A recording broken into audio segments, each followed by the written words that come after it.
Most people look at Avengers Endgame and remember the emotional goodbye, Iron Man's sacrifice, Steve Rogers finally getting the life he always wanted, Thanos being erased. The Infinity Stones returned. The story ends. Roll credits. But sometimes, the biggest secrets aren't hidden in the ending. They're buried inside moments that everyone assumes are already explained. Moments so small that we stop questioning them because the movie itself moves on. And if there's one scene that perfectly fits that description, it's the 1970 mission at Camp Lehigh. On the surface, it looks incredibly simple. Tony Stark steals the Tesseract. Steve Rogers steals the Pym particles. They escape without getting caught. Later, Steve returns everything to its rightful place, supposedly preventing any dangerous branch from forming. Simple. Clean. Case closed. That's how almost every Marvel fan remembers it. But what if that memory is completely misleading? What if the movie only showed us the Avengers' perspective, while hiding everything that happened after they disappeared? Because once you stop watching the mission through Steve and Tony's eyes, and start looking at it through S.H.I.E.L.D.'s eyes, through Howard Stark's eyes, through Hank Pym's eyes, through the security officers inside Camp Lehigh, the entire event suddenly transforms into something far more disturbing. Instead of a perfect time heist, it starts looking like the beginning of an investigation, and maybe, just maybe, an investigation that never truly ended. The first crack in this supposedly perfect mission appears almost immediately. Steve Rogers walks through Camp Lehigh wearing nothing more than a military uniform and a baseball cap. That's it. No advanced disguise, no hologram, no mask, just a cap pulled low over his face.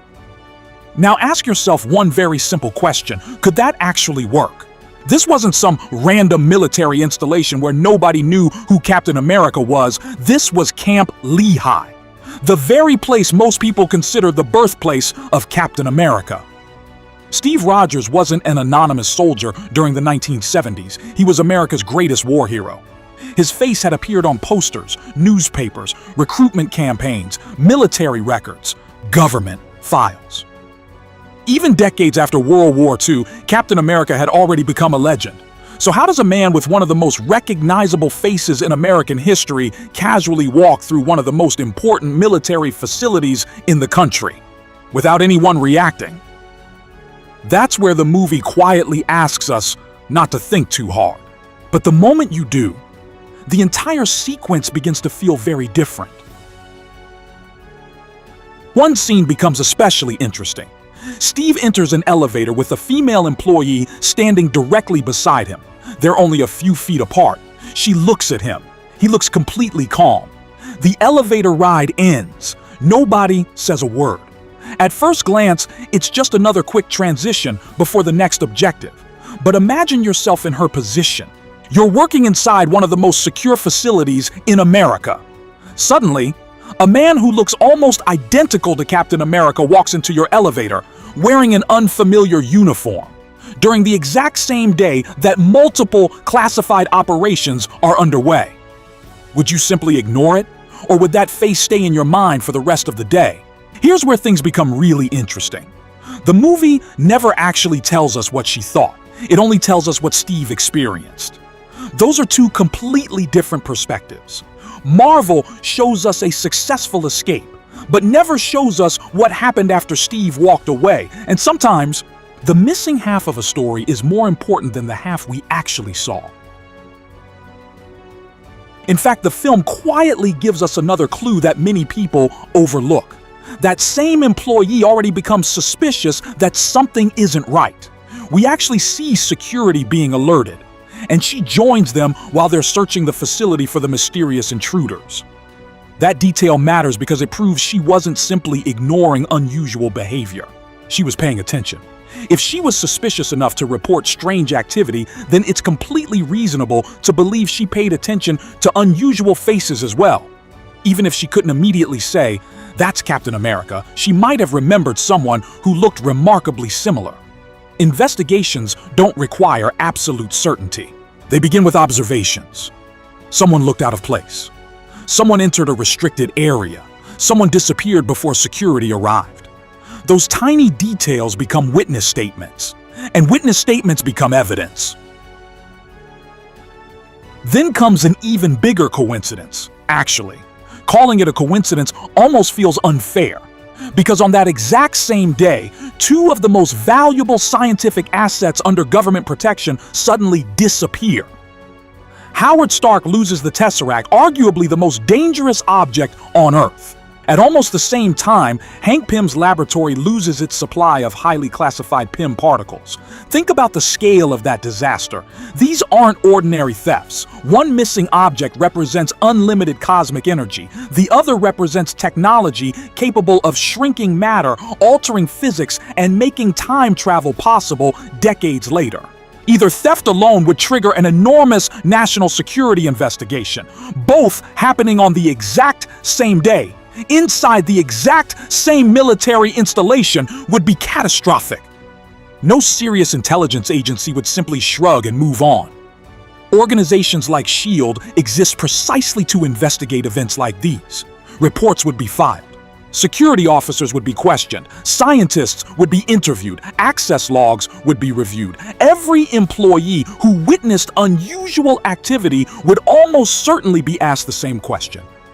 Did you notice anything strange today? And suddenly, every strange detail starts coming back. A mysterious man who resembled Captain America, an unexpected visitor speaking with Howard Stark, a suspicious elevator encounter, unauthorized movement inside restricted laboratories, security alarms, confused guards, missing technology. When you line those moments together, they stop looking like isolated incidents. They start looking like pieces of a much larger puzzle. That's why the Camp Lehigh perspective is so fascinating. Endgame only follows the heroes because that's whose story we're watching. But inside the world itself, the heroes aren't the only people living through those events. Everyone else is trying to understand what just happened. And unlike the audience, they have no idea that time travelers were involved. From their perspective, someone somehow infiltrated one of the most secure facilities in America, stole two top-secret assets, and vanished.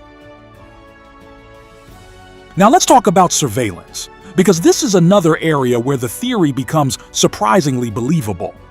A lot of people immediately argue that this happened in 1970, so there couldn't have been security cameras everywhere. That's true, if you're imagining modern digital CCTV systems. But nobody is claiming Camp Lehigh had 21st century surveillance technology. The real question is much simpler. Did high-security military facilities in 1970 have methods of monitoring restricted areas? Absolutely. Film-based security cameras already existed. Closed-circuit monitoring systems existed. Security photography existed. Entry and exit records existed. Guard observation logs existed. Military checkpoints existed. Camp Lehigh wasn't an ordinary office building. It was home to S.H.I.E.L.D. operations, Howard Stark's Tesseract research, and Hank Pym's classified experiments. If any location in America deserved extensive security measures, it would be this one. The MCU itself quietly supports that idea years later. In Captain America: Civil War, we watched surveillance footage from 1991 showing Bucky Barnes attacking Howard and Maria Stark. That recording exists inside the MCU. It becomes one of the most important pieces of evidence in the entire movie. Now, yes, 1991 and 1970 are separated by 21 years. Technology obviously improved during that period. But the existence of surveillance archives in later decades strongly suggests that S.H.I.E.L.D. already understood the importance of recording sensitive locations long before then. Even if Camp Lehigh wasn't covered by modern cameras, investigators could still rely on photographs, patrol reports, guard statements, visitor logs, laboratory records, and physical evidence. Investigations rarely depend on one perfect video. They depend on dozens of small observations that eventually create a complete picture. And Camp Lehigh had no shortage of observations. Even if we completely remove surveillance from the equation, the witnesses alone create a serious problem. Howard Stark personally meets Tony Stark without realizing he's speaking to his own son. The suspicious elevator employee sees Steve moving through the building. Military guards chase unidentified intruders. Laboratory personnel experience unexplained security disturbances. And then there's Hank Pym himself. This is probably one of the most overlooked moments in the entire operation. Hank is called away because of a fake package delivery that doesn't actually exist. Someone deliberately distracts him for just long enough to gain access to his research. When he returns, the Pym particles are gone. Think about how absurd that sequence would look from Hank's perspective. First, he receives a false message. Then, he wastes valuable time investigating something that never happened. Then he walks back into his laboratory and discovers one of the most classified scientific resources in existence has disappeared. Hank Pym isn't the type of scientist who simply accepts impossible coincidences.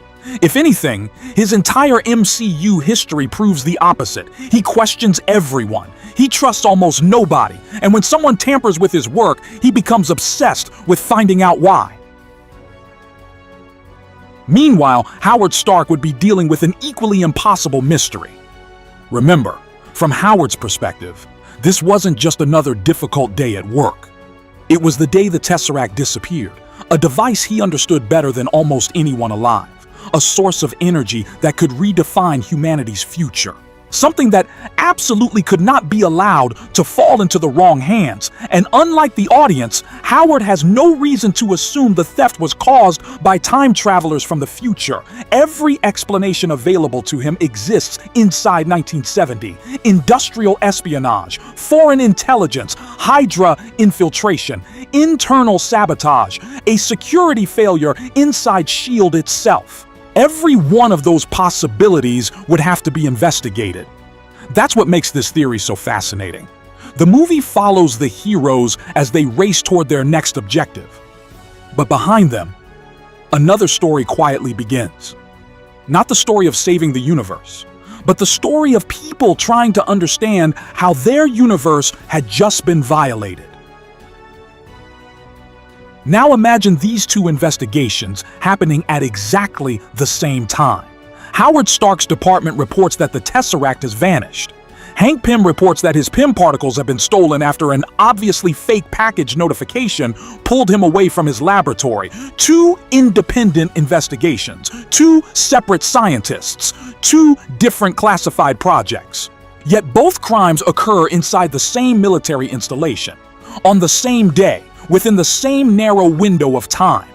Sooner or later, someone inside S.H.I.E.L.D. would inevitably ask the obvious question: could these incidents be connected? Because statistically, the odds of two unrelated thefts involving the government's most valuable scientific assets occurring simultaneously are incredibly small. Investigators don't ignore patterns like that. They chase them. Every witness statement suddenly becomes more valuable. Every unusual visitor becomes more suspicious. Every unexplained movement inside Camp Lehigh becomes another potential lead. And here's where the witness accounts become far more dangerous than they initially appear. Individually, each person only knows a tiny piece of the puzzle. Howard remembers a strangely familiar young man who unexpectedly helped him. The elevator employee remembers someone who looked remarkably similar to Captain America.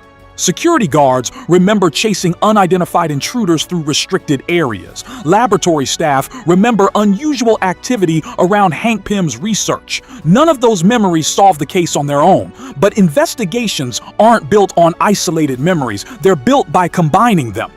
One investigator interviews 10 people, another reviews security reports. Someone else compares timelines. Suddenly, those disconnected observations begin overlapping. The same descriptions appear again and again. Similar clothing, similar physical appearance, similar locations. The more information investigators collect, the more one impossible conclusion starts emerging.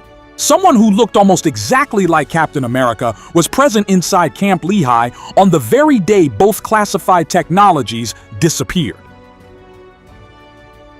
Now think about how unbelievable that conclusion would sound in 1970. Captain America officially vanished during World War II. He had been presumed lost in the Arctic for decades. There was no public knowledge that Steve Rogers would ever return.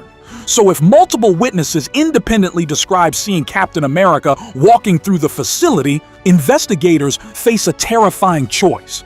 Either every witness is somehow mistaken, or someone with Captain America's exact appearance somehow infiltrated one of America's most secure locations. Neither explanation is comforting. In fact, the second possibility is arguably even worse. Because if an impersonator could successfully imitate Captain America inside S.H.I.E.L.D. headquarters, what else were they capable of doing? That question alone would justify months, maybe even years, of internal investigation. This is also where many fans assume Endgame already solved everything. Steve returns the Infinity Stones. The Ancient One explains that replacing the stones prevents dangerous branch timelines from continuing, so problem solved. Right? Not exactly. Because if you listen carefully, that's not actually what the movie says. The Ancient One's explanation is specifically about the Infinity Stones. Removing a stone creates an unstable branch because each stone performs a fundamental role inside reality itself. Returning that stone restores that particular imbalance. But nowhere does the movie establish a universal rule saying every consequence of time travel magically disappears once objects are returned. That's a completely different claim. Objects can be restored, information cannot, experiences cannot. Human memory cannot simply be undone because someone quietly placed a glowing cube back on a shelf. That's the difference that completely changes this theory. Steve may successfully return the Tesseract to its original location, but Howard Stark still remembers that one strange day when something impossible happened. Hank Pym may eventually regain possession of his stolen research, but he still remembers receiving a fake delivery call moments before his laboratory was compromised. Security officers still remember searching the facility. Witnesses still remember unfamiliar faces. Reports still exist. Questioning still happened, even if every physical object somehow returns to exactly where it belongs. History itself has already changed because the people living through those events have changed. They experienced something they weren't supposed to experience. And information is one of the most powerful forces in the Marvel Universe. Entire wars begin because someone learned something they weren't meant to know. In fact, Marvel has repeatedly shown us that information alone can completely reshape history. Think about how many MCU conflicts begin with a single discovery rather than a single weapon. Tony Stark discovering Obadiah Stane's betrayal, Nick Fury uncovering Hydra inside S.H.I.E.L.D., Thanos learning where the Infinity Stones are located, Kang discovering the multiverse. Knowledge spreads, people react, decisions change. Entire futures shift because one person possesses information they didn't have before. That's why this theory isn't really about stolen objects anymore. It's about the questions those thefts create. Questions that refuse to disappear simply because the stolen items eventually come home. And then we arrive at perhaps the biggest practical problem of the entire mission, the Pym particles. The Infinity Stones can be physically returned because Steve still possesses them. The Reality Stone goes back, the Space Stone goes back, the Mind Stone goes back, the Soul Stone goes back. Every artifact still exists, but Pym particles aren't Infinity Stones. They aren't unique cosmic relics that can simply be picked up and placed back exactly where they came from. They're a scientific resource created exclusively by Hank Pym. A finite supply. Every vial matters. Every missing quantity matters. And by the end of Endgame, the Avengers have already consumed almost their entire reserve simply to complete the time heist and to give Steve enough particles to return the stones across multiple timelines.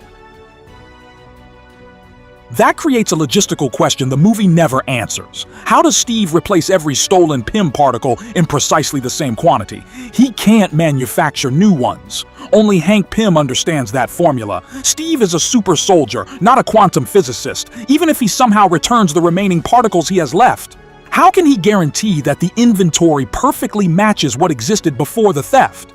Scientific laboratories don't simply count containers, they measure amounts. If even a small discrepancy remains, Hank Pym would almost certainly notice. This is the same scientist who spent decades protecting his technology from governments, corporations, and even S.H.I.E.L.D. itself because he believed nobody else could be trusted with it. If anyone would immediately recognize that part of his research had gone missing, it would be Hank Pym. And if Hank notices that discrepancy, the investigation doesn't end. It actually becomes stronger, because now investigators aren't just dealing with witness testimony. They have physical evidence confirming that something really was stolen. Imagine the conversations that would follow. Howard Stark insists the Tesseract temporarily disappeared.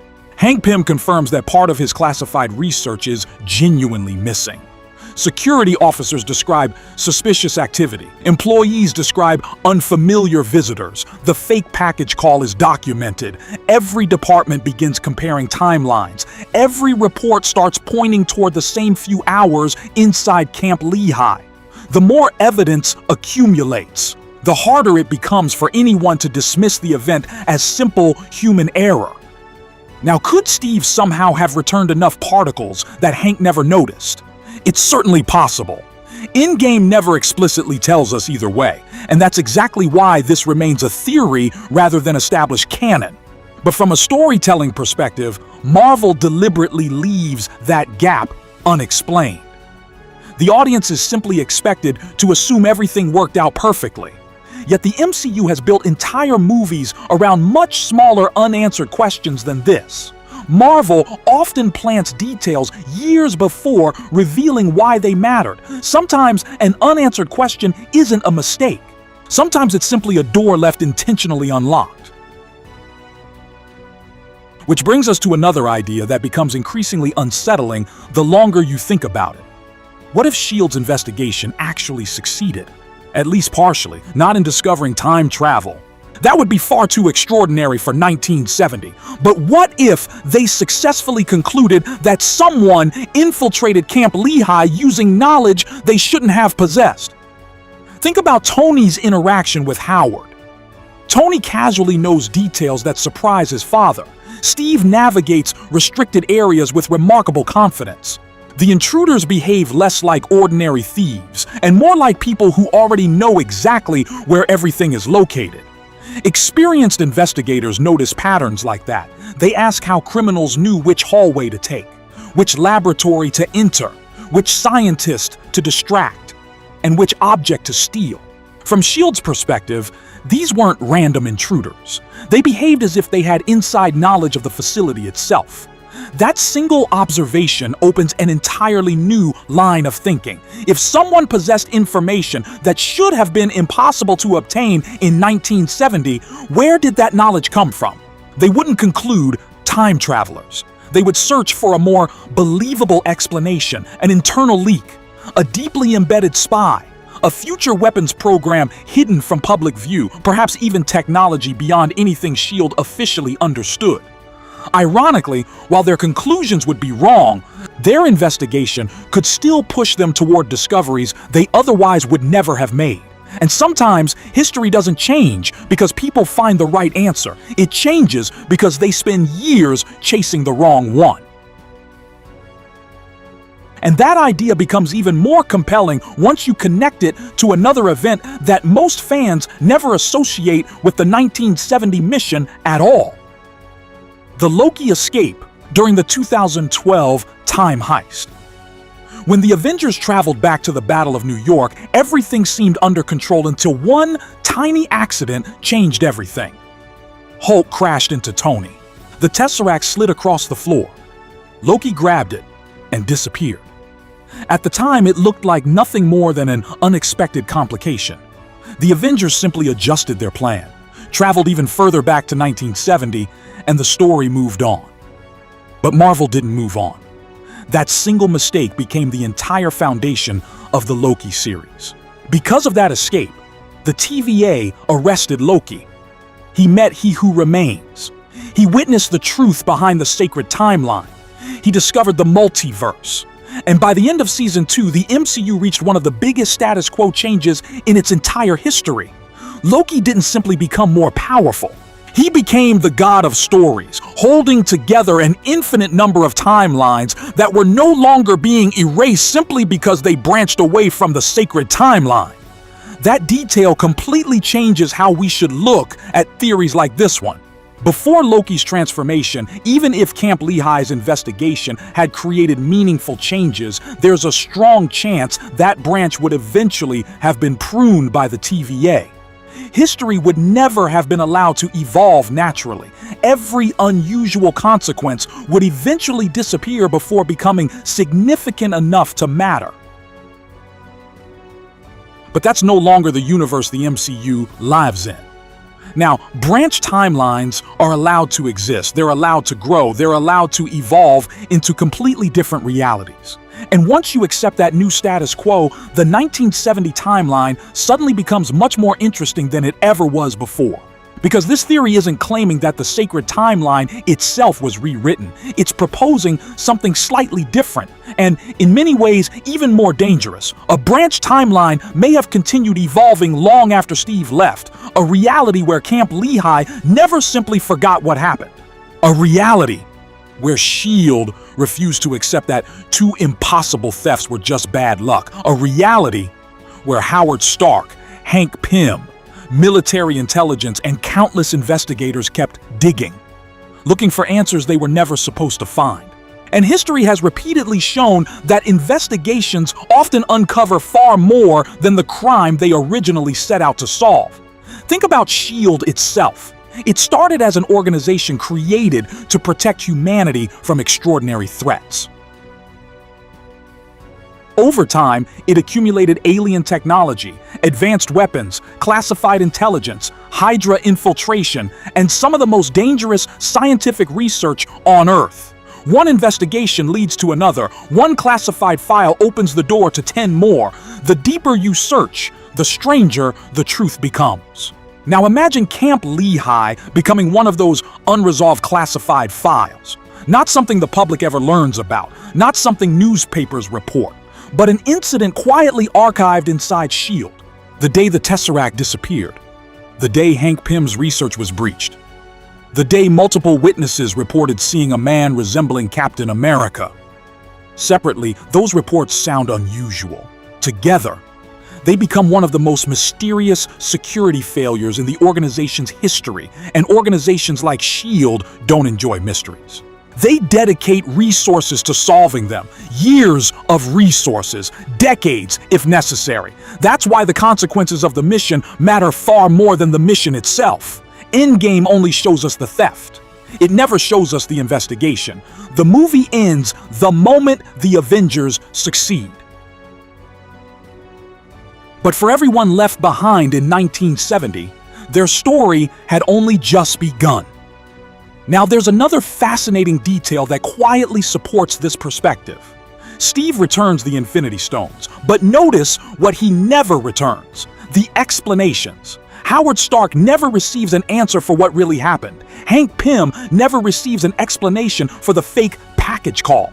Security personnel never discover who the intruders actually were. Every unanswered question remains unanswered forever. And unanswered questions have a strange habit inside the MCU. They inspire curiosity. Curiosity leads to research. Research leads to discoveries. Discoveries change civilizations. Tony Stark became Iron Man because he asked questions. Bruce Banner transformed science by asking impossible questions.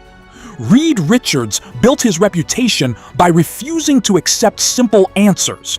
Victor Von Doom, depending on which version of the character we're talking about, often follows exactly the same pattern. His greatest strength has never been raw power. It's obsession. The refusal to stop searching. The refusal to stop learning. The refusal to accept limits that everyone else considers impossible. That's why this theory becomes especially interesting with Avengers Doomsday approaching. Marvel has officially confirmed that Robert Downey Jr. is returning to the MCU. Not as Tony Stark, but as Victor Von Doom. That casting decision immediately raised one enormous question. Why would Doom have Tony Stark's face? Marvel could have cast almost anyone. Instead, they deliberately chose the actor whose face has defined the MCU for nearly 2 decades. That can't help but invite theories. Again, this is where it's important to separate confirmed facts from speculation. Marvel has not officially revealed Doom's origin. They have not confirmed why he resembles Tony Stark. They have not connected him to the 1970 mission. Everything from this point forward remains theory. But if Marvel does decide to introduce Doom through an alternate timeline, then a surviving 1970 branch immediately becomes one of the most intriguing possibilities available. Not because Endgame explicitly says so, but because Endgame accidentally creates all the ingredients necessary for such a story to exist: a branch timeline, an unresolved investigation, advanced technology temporarily appearing decades too early, people behaving with impossible knowledge, S.H.I.E.L.D. becoming aware that something extraordinary occurred. None of those ideas contradict the rules established by Loki. Instead, they fit surprisingly well inside the modern multiverse saga. And then there's one final detail that makes this theory feel even more timely. Marvel has confirmed that Avengers Endgame is returning to theaters with additional footage that directly ties into Avengers Doomsday. At the time of writing, we don't yet know exactly what those extra scenes will reveal. They could be emotional. They could simply celebrate the film's legacy. Or they could quietly recontextualize moments we've all stopped thinking about. Marvel has done this before. Scenes that looked complete years earlier suddenly carried entirely new meaning after later projects expanded the story. A single conversation, a forgotten object, a background detail, an extra line of dialogue. Sometimes that's all it takes to make audiences realize they were looking at the wrong mystery all along. And that's exactly why the 1970 mission deserves another look. Not because it proves Dr. Doom was created there, not because Marvel has officially confirmed this theory, but because the mission leaves behind questions that the movie never answers. Questions about witnesses, questions about investigations, questions about missing technology. Questions about information that could never truly be returned, even after the Infinity Stones were. Maybe every one of those questions has a perfectly ordinary explanation, or maybe Marvel intentionally left those doors open because one day they plan to walk back through them. If that day arrives, the biggest twist of Avengers Endgame won't be the time heist. It won't even be the Infinity Stones. It'll be the realization that while we were focused on what the Avengers took from 1970, we never stopped to ask what they accidentally left behind. And if this theory turns out to be anywhere close to the truth, then Avengers Doomsday didn't begin after Endgame ended. It began the moment Steve Rogers and Tony Stark stepped into Camp Lehigh. The time heist wasn't just a mission to save the future. It may also have been the spark that created an entirely different future. One where a silent branch timeline kept growing in the shadows, untouched, unanswered, and free to become something no one inside the sacred timeline ever saw coming. And if you're wondering how that very same 1970 branch could eventually lead to the birth of Victor Von Doom, and more importantly, why Doom could end up looking exactly like Tony Stark, I've already made a complete theory video breaking down that idea step by step. You'll find the link in the description, and if today's theory made you see Endgame from a completely different perspective, that's the perfect video to watch next. If you enjoyed this deep dive, don't forget to leave a like, share the video with another Marvel fan, and subscribe to MovieCast for more cinematic MCU theories. And if you'd like to support the channel even further, you can do it with a $25 super thanks. It genuinely helps me keep making videos like this. Thanks for watching, and I'll see you in the next one.